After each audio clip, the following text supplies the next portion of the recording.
अन मांगे आगे आवे गो, जीव पल लागे पल को। जैसे पलक बिना प्रयास के लगती है, ऐसे बिना प्रयास के धन संपत्ति आपके पास आएगी। भजन करके तो देखो। अधिक धन की चाह हमको भ्रष्ट कर सकती है। ये अधर्म का धन रोगों की बाहुल्यता, बुद्धि भ्रष्ट करके राग द्वेष की वृद्धि और बहुत तरह की हानि करता है। देखो भगवान की ये दुकान है, दुकान में दो को ही सामान मिलती है। एक आता है पैसे से पैसा देकर सामान लेता है, और एक आता है घर का। हाँ, अर्थ ही अनर्थ का कारण है, लेकिन अर्थ ही धर्म की पूर्ति भी कराता है। अगर हम अधर्म के द्वारा धन कमाएंगे तो हमारी बुद्धि को भ्रष्ट कर देगा। अधर्म के द्वारा तो हमें धन नहीं चाहिए, ये पक्का निश्चय कर लेना चाहिए। कोई किसी भी पद में हो, अगर घूस लेगा, अगर अधर्म से धन की प्राप्ति करेगा तो उसके परिवार में अशांति पैदा कर देगा। यह अधर्म का धन, यह अधर्म का धन रोगों की बाहुल्यता, बुद्धि भ्रष्ट करके राग द्वेष की वृद्धि और बहुत तरह की हानि करता है। हमारे परिवार के भरण पोषण के लिए और हमारे धर्म की पूर्ति के लिए। धर्म की पूर्ति का, जैसे हमारे यहाँ कोई अतिथि आता है, कोई संत महात्मा आता है या कोई भिक्षुक आता है, तो हम उसकी भिक्षा दे सकें, हमारी इतनी सामर्थ्य होनी चाहिए। तो इसके लिए हम प्रभु से प्रार्थना कर सकते हैं। भगवान ने अपने भक्तों में आर्त, अर्थार्थी, जिज्ञासु और ज्ञानी, ये चारों को भक्त कहा है। वैसे अर्थार्थी का तो सीधा अर्थ है परम धन रूपी भगवान में प्रेम करना। ये अर्थ तो अनर्थ का कारण है, पर यदि हमारे अंदर धन की चाह है तो हम भगवान से प्रार्थना करें और धर्म पूर्वक आचरण करके जो कमाई मिले उससे हम परिवार का पोषण करें, तो भगवान की कृपा से और धर्म को धारण करने के कारण हमारे चार पुरुषार्थ हैं: धर्म, अर्थ, काम, मोक्ष। देखो अर्थ को धर्म के समीप रखा गया है। अगर धर्म के द्वारा अर्थ कमाया जाए और उससे हमारी कामनाओं की पूर्ति हो तो मोक्षाभिलाषी तक बन सकते हैं। और यदि अधर्म के द्वारा धन कमाया जाएगा वो हमारा परम नाश कर देगा। परमार्थ का नाश हो जाना ही परम नाश है। भगवान से हम मांग सकते हैं धन, क्योंकि वो पिता है, वो स्वामी है, सर्वलोक महेश्वर है। पर हम मांग करके छूट दे दे इतनी कि यदि इस धन की प्राप्ति से हमारी बुद्धि भ्रष्ट न हो तो आप दे देना। नाथ, यदि आपसे विमुख करने वाला धन हो तो आप हमें कभी मत देना। तो हम प्रभु से प्रार्थना करें इतनी छूट कर दे।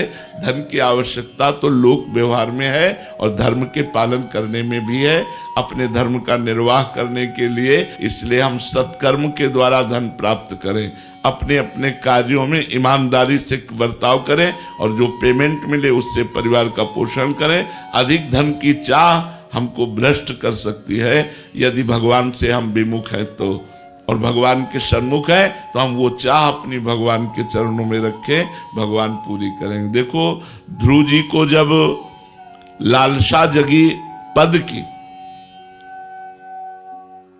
कि पिता ने हमको राज्य सिंहासन पर बैठे हुए अपनी गोद में नहीं बैठने दिया, जो उनकी पत्नी सुरुचि थी उनको अच्छा नहीं लगा तो झिटक दिया ध्रुव को। अब ये संस्कारी बालक, इनके मन में आया तो मैं ऐसा पद प्राप्त करूंगा जो हमारे पिता को भी प्राप्त नहीं है।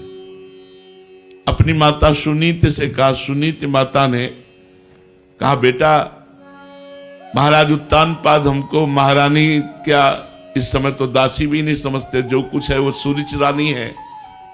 ठीक ही कहा विमाता ने, यदि भगवान नारायण की तुम आराधना करोगे तो तुम्हारी कामना की पूर्ति कर देंगे। 5 वर्ष का बालक परम पद की प्राप्ति के लिए, उच्च पद की प्राप्ति के लिए घर से निकल पड़ा। जब कोई भगवान के मार्ग में भगवान की चाह करके निकलता है तो उसे संत समागम भगवान अपनी तरफ से दिला देते हैं।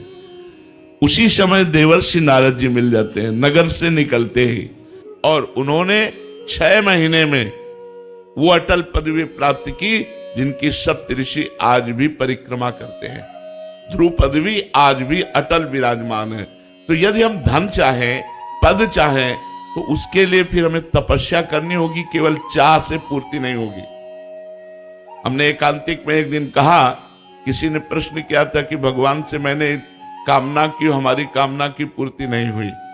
तो हमने कहा देखो, भगवान की ये दुकान है, दुकान में दो को ही सामान मिलती है। एक आता है पैसे से पैसा देकर सामान लेता है, और एक आता है घर का, कि हलवा बनाना 250 ग्राम घी दो, वो 250 ग्राम देगा लेकिन पेमेंट नहीं देगा, क्योंकि वो घर का है। तो तुम घर के हो या बाहर के हो? अगर भगवान से बाहर के बन के मांगते हो तो तुमको तपस्या रूपी धन देना पड़ेगा, तुमको अनुष्ठान करना पड़ेगा, तुमको उतना जप करना पड़ेगा। यदि भगवान को अपना पिता मानते हो, भगवान को अपना भाई मानते हो, भगवान को अपना मित्र मानते हो, भगवान को अपना पति मानते हो, भगवान को अपना मानते हो, तो फिर मांगो, फिर घर के हो, फिर मिल जाएगा। लेकिन हृदय से प्रीति करके, भगवान सर्वांतर्यामी हृदय में बैठे, बाहरी बात नहीं देखते कि प्रभु आपके सिवा मेरा कोई है नहीं, और ये बात लाखों से वो कहता है कि मैं आपका हूं, मैं आपका हूं। ऐसे हमारे भगवान नहीं। भगवान सर्वांतर्यामी है। अगर एक भरोसा, एक बल भगवान के प्रति है तो तुम मांग के देखो, हमें तो लगता है बिना मांगे सब पूरा हो जाता है। आप अगर भगवान को अपना मानोगे तो बिना मांगे आपकी कामनाएं पूर्ण होंगी, मांग लोगे तो भी पूर्ण हो जाएंगी।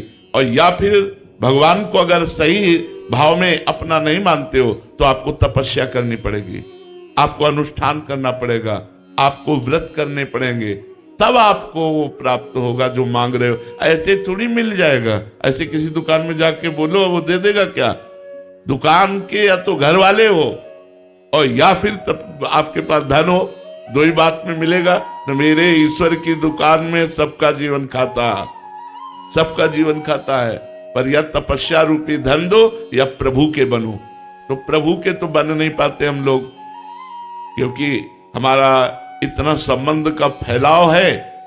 अगर वो फैलाव समेट कर प्रभु के चरणों में समर्पित कर दे, जननी जनक बंधु सुत दारा, तन धन धाम सुहृद परिवारा, सबकी ममता ताग बटोरी, मम पद मनहि बांध बर डोरी। तो बिना मांगे बात पूरी हो जाएगी।